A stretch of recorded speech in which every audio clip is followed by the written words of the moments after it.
Olá!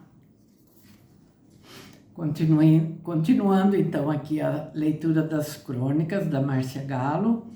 A primeira de hoje chama-se Um Sábado Quase Perdido.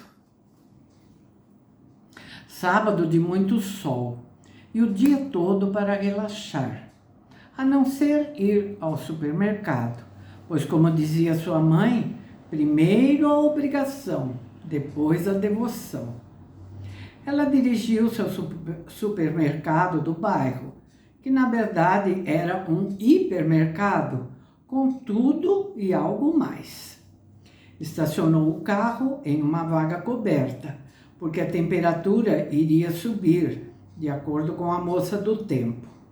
Retirou sua bolsa do banco de trás e caminhou até a entrada, já empurrando o carrinho para as compras. Sentiu que o ar do interior da loja estava quente também. Talvez tenha algum problema com o ar-condicionado, pensou. Ela não tinha feito uma lista, pois sabia de cor o que precisava comprar, e iniciou pelos itens de limpeza da casa. Foi colocando no carrinho o detergente, o desinfetante e o lustra-móveis, quando se aproximou da pilha de caixas de sabão em oferta. Em um momento de descuido, não calculou a força com que empurrava o carrinho em direção à pilha, em forma de meia-lua, quando ele tomou um impulso e acabou batendo e derrubando as dezenas de caixas empilhadas. Aos sábados, geralmente, os mercados recebem um grande público. Portanto, podemos imaginar o rubor que aflorou nas faces dela pelo acidente. Mas ela não se esquivou. Olhando para os lados, logo viu um funcionário indo ao seu encontro para se encarregar de arrumar a pilha. Muito sem graça, pediu desculpas pelo desastre. Cabisbaixa, ela continuou o percurso das compras, passando para o setor de frutas, verduras e legumes. Parou em frente à banca dos tomates, ingrediente diário da sua salada, e começou a escolher os mais vermelhos, apalpando de leve cada um, pois não aconteceu de pegar um tomate no meio da pilha com um furo do qual começava a sair um pequeno cerco. Ela deu um grito, jogou longe o tomate e deixou os outros que havia separado, já sentindo que aquele segundo acontecimento era prenúncio de um sábado muito estranho. Apertou o passo e foi colocando no carrinho os itens mais necessários para acabar logo a compra e chegar ao caixa. Queria sair dali. Ela entrou numa fila atrás de 2 pessoas e ficou aguardando. Na vez dela, foi colocando os produtos na esteira, faltando somente fazer o pagamento. Pegou a carteira, na qual levava o cartão do banco, pouco dinheiro e outros documentos. Parou de respirar quando viu que o cartão de crédito não estava na carteira. Remexeu a bolsa, tirou alguns objetos para procurar o cartão, mas nada. Não estava na bolsa também. Começou a pensar onde estaria o cartão quando lembrou que na noite anterior havia feito uma compra online e tirara o cartão da carteira para usá-lo junto ao computador. Não havia guardado novamente o cartão na carteira depois da compra. A moça do caixa disse que a loja poderia guardar os produtos até que ela fosse buscar o cartão. Mas a fila já estava com mais 3 pessoas atrás dela e a situação começou a ficar insustentável. Então, ela resolveu contar as notas e moedas que tinha na carteira. O total era de R$ 97. A compra era de R$ 142,80. A saída foi pedir para a caixa descontar os itens do valor excedente e pagar com o dinheiro. A essa altura, a moça do caixa já estava com o humor alterado. As pessoas que aguardavam para passar no caixa começaram a procurar outra fila. Enfim, um descontentamento geral. Feito o pagamento, ela saiu do hipermercado, indo até o local onde estava seu carro, com as sacolas das compras. Teria que voltar depois com o cartão para completar o que faltava, mas daria essa incumbência ao marido, que estava em um curso naquela manhã. Talvez ficasse muito tempo sem adentrar aquela loja, pelo menos até se esquecerem da sua marcante passagem por lá. E qual não foi a surpresa quando chegou perto do carro e viu um pneu traseiro murcho. Só faltava isso para acabar com seu ensolarado sábado. O que fazer? Chamar o seguro, que enviaria a pessoa para fazer o serviço, lógico. E assim foi. Ligou para o seguro, que demorou uns 20 minutos para chegar e mais 10 minutos para trocar o pneu. Ficou parada ao lado do carro, aguardando o término do serviço, quando ouviu uma buzina. Olhou para o lado e reconheceu uma amiga que não via há muito tempo e perguntava o que havia acontecido, se precisava de ajuda. Ela sorriu e disse que não, já estava tudo bem. A amiga então propôs que tomassem um café na cafeteria ali ao lado. Ela aceitou, pois era o momento de fazer algo prazeroso. Quando se sentaram para tomar o café, a amiga perguntou o que havia acontecido e ela disse: "Vou te contar do começo." E um sorriso largo apareceu no rosto dela, lembrando dos infortúnios daquela manhã e que, àquela altura, se tornaram engraçados. Ela e a amiga riram muito juntas dos acontecimentos incomuns, mas passageiros. Nada como uma amiga para nos ouvir e dar ânimo à nossa vida. Oi, que verdade, que verdade, que verdade. Ai, ai. Bom, a próxima crônica chama-se Uma Lição para a Vida. Luto, substantivo masculino. Profundo pesar causado pela morte de alguém. Sentimento gerado por perdas como separação, partidas ou rompimentos. Sinais exteriores desse pesar, em particular, o traje, quase sempre preto, que se usa quando se está de luto. Tal como explicitado no dicionário Aurélio, o profundo pesar pela morte de alguém pode ser observado pelos sinais exteriores de profundo pesar. Saber da morte de alguém sempre trazia a ela um profundo pesar, mesmo não sendo pessoa muito próxima, pela grande sensibilidade que era característica dela. Uma das vezes em que ela foi tomada por profundo pesar vem a seguir.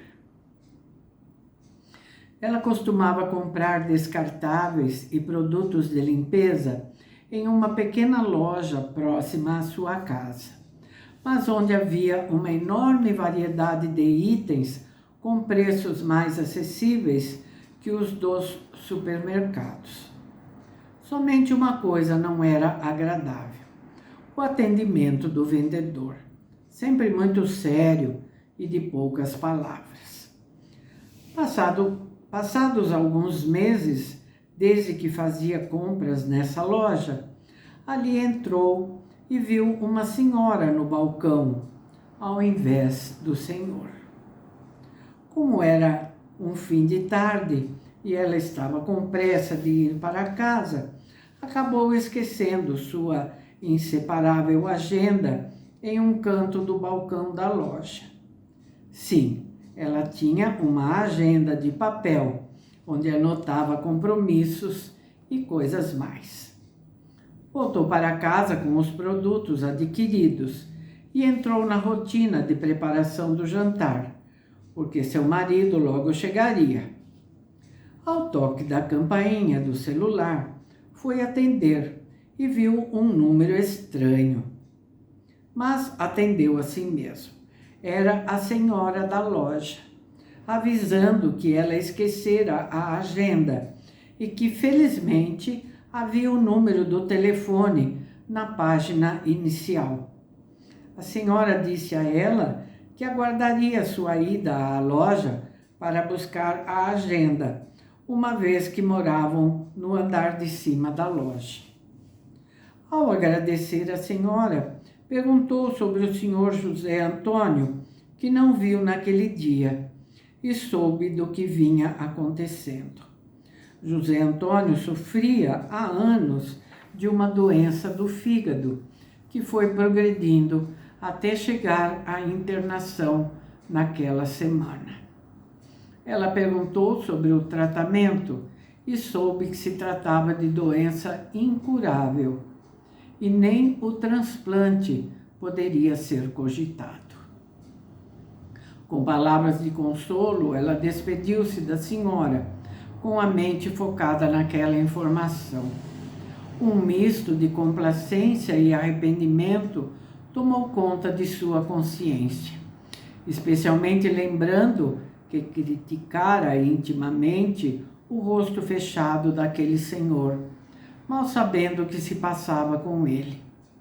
Os traços de mau humor converteram-se em espelhos da dor e preocupação que ele sentia. Naquela noite, ao fazer suas orações antes de dormir, rogou a Deus e a Nossa Senhora Aparecida para que acalmassem a alma das pessoas daquela família e intercedesse pelo senhor José Antônio. Dias depois, ao passar em frente à loja, leu o pequeno texto que estava colado na porta. Esta loja permanecerá fechada temporariamente. Passadas algumas semanas, a loja não reabriu, porque o destino do Senhor e sua missão nesta terra haviam se cumprido.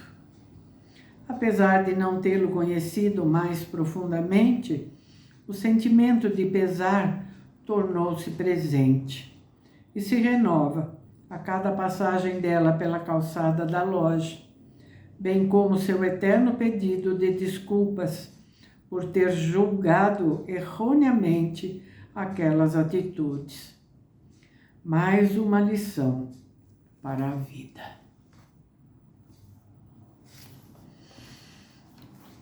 Vamos mais uma? Férias forçadas em Porto Alegre. Viajar sempre foi um prazer para ela. Gostava de planejar as viagens, curtir os preparativos, escolher os passeios, enfim, não sair sem destino ou buscar aventuras. Esse era o seu estilo. Mas com a possibilidade de encontrar algum lugar inesperado, pois alguns dizem que o mais agradável em uma viagem é se perder, sair do roteiro. Naquelas férias de verão, programou uma viagem ao sul do Brasil, Serra Gaúcha, com ponto de base na cidade de Gramado. Iria com o marido, excelente companheiro de todas as viagens que fizeram nos últimos 25 anos de casados. Apesar de ter sido submetido a uma cirurgia do coração anos antes, ele vinha se sentindo muito bem, e uma pausa nas atividades do escritório dele seria bem-vinda. Adquiriram um pacote turístico que incluía passagens, hospedagem, translado, passeios, enfim, completo, por 8 dias. Era janeiro, mas a Serra Gaúcha tem um clima subtropical, que faz com que as noites sejam frias, e assim foi. Depois de 4 dias de passeios maravilhosos, gastronomia esplêndida, típica do Sul, ela e o marido resolveram sair à noite do hotel e ir tomar um café no centro de Gramado e ficar observando o movimento, sentir a cidade. De repente, seu marido falou que não estava se sentindo bem e sugeriu entrarem na farmácia ao lado para auferir sua pressão arterial. Qual foi o susto quando observaram no aparelho o resultado? 12/20. Imediatamente, o farmacêutico indicou a ida ao hospital da cidade para uma consulta de emergência. Tomaram um táxi e rumaram para o hospital, onde foram logo atendidos na recepção e o marido conduzido ao consultório. O médico, após exames, diagnosticou um princípio de infarto, sugerindo que o paciente fosse transferido para a capital, Porto Alegre, onde ele teria melhores condições para ser tratado. E assim foi. Depois da triste notícia de ir ao hotel fazer o check-out e arrumar as malas rapidamente, ela retornou ao hospital para acompanhar o marido na ambulância, Serra Abaixo, para a Santa Casa de Porto Alegre. Ela ligou para os filhos, contando o acontecido, tranquilizando-os naquele momento e prometendo dar notícias assim que houvesse uma indicação do tratamento. A descida da serra levou 2 horas, sendo acompanhada por um médico que monitorava as condições do seu marido de pouco em pouco. Assim que chegaram, foram feitos os trâmites para a internação e o marido foi encaminhado à unidade de terapia intensiva. Após algumas horas veio o resultado. Os exames detectaram uma artéria obstruída, que precisaria receber um stent para sanar o problema. Após a noite em claro, ela comunicou aos filhos a decisão médica e eles, em São Paulo, trataram das providências junto ao convênio médico para a realização do ato cirúrgico. Sua filha, então, com 20 anos, resolveu tomar o primeiro avião com assento vago para Porto Alegre e foi fazer companhia a ela. Um apoio mais que importante naquele momento. As duas se instalaram em um hotel simples, próximo ao hospital, para acompanhar o procedimento de recuperação do marido e pai. A viagem de 8 dias para Gramado terminou no 4º dia e se prolongou por mais 10 dias em Porto Alegre, pois havia necessidade de aguardar a alta médica e a permissão para que o marido pudesse fazer o voo de volta a São Paulo. Nesse tempo de espera e acompanhamento da convalescença do paciente, mãe e filha se uniram em orações e boas vibrações para a cura total. Foi um tempo de boas reflexões e de jogar conversa fora, coisa que não faziam há muito tempo. Ao final, de nada adiantou o plano estabelecido. O que valeu mesmo foi o amor que uniu a sua família naquela emergência. E isso não tem preço. Não tem mesmo. Bom, ficamos aqui no limite do tempo. Que bom. Muito bom. Gente, até o próximo vídeo, tá? Não vou me alongar, não. Até.